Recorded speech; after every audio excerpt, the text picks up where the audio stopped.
राधे राधे बच्चों। आज हम लोग बैक्टीरिया के शेप के बारे में समझेंगे कि बैक्टीरिया का जो शेप होता है वो उनकी संरचना के आधार पर हम उसको उसके क्या क्या नाम होते हैं। ठीक है, तो हम डायग्राम की हेल्प से इसको समझेंगे। तो अगर जो बैक्टीरिया का आकार जो होता है गोल होता है, ठीक है, स्फेरिकल होता है, तो उसको हम लोग अगर वो एक अलग अलग अलग होता है तो उसको हम लोग बोलते हैं माइक्रोकोकस। ठीक है, सिंगल जो स्फेरिकल शेप बैक्टीरिया होता है उसको बोलते हैं हम लोग माइक्रोकोकस। लेकिन अगर ये स्फेरिकल जो जोड़ों में होता है तो उसको हम लोग बोलते हैं डिप्लोकोकाई।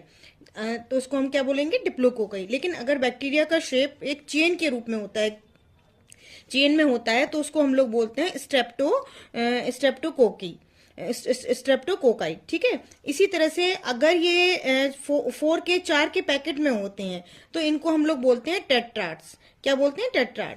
और अगर ये आपका 8 से लेकर 64, यानी कि 8 से लेकर 64 में क्यूबिकल पैकेट के रूप में रहता है, इसका क्यूबिकल पैकेट बना लेता है, तो उसको हम लोग बोलते हैं सार्सिनी बैक्टीरिया। ठीक है, और अगर ये जो झुंड में होते हैं, एक ग्रुप में होते हैं, तो उसको हम लोग बोलते हैं स्टेफाइलोकोकाई। उसको हम क्या बोलते हैं, स्टेफाइलोकोकाई।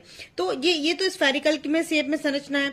लेकिन अगर यही बैक्टीरिया जो है एक आप बोल सकते हो रॉड शेप स्ट्रक्चर में होगा, तो उसका नाम क्या होता है। तो अगर एक सिंगल रॉड शेप संरचना में होगा तो हम लोग उसको बोलते हैं मोनोबैसिलस। उसको क्या बोलते हैं, मोनोबैसिलस।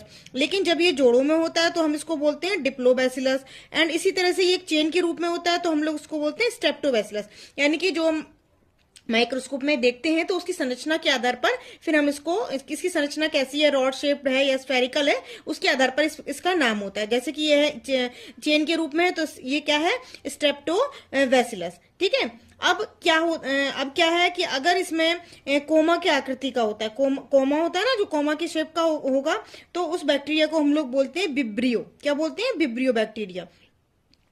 और आपका क्या कहते हैं कि अगर इसमें फ्लामेंट की तरह संरचना होती है तो उसको फ्लामेंटस बैक्टीरिया बोलते हैं, स्टार शेप्ड बैक्टीरिया बोलते हैं, और स्क्वायर शेप्ड बैक्टीरिया बोलते हैं। इसी तरह की रॉड शेप्ड स्ट्रक्चर है, इसको हम लोग बोलते हैं स्पारिक, मतलब जो आप बोल सकते हो कि सर्पिलाकार आकृति होती है, यानी कि घुमावदार चक्र की तरह संरचना होती है, तो हम लोग उसको बोलते हैं स्पाइरलियम। ठीक है, इसको हम लोग बोलते हैं स्पाइरिलाई।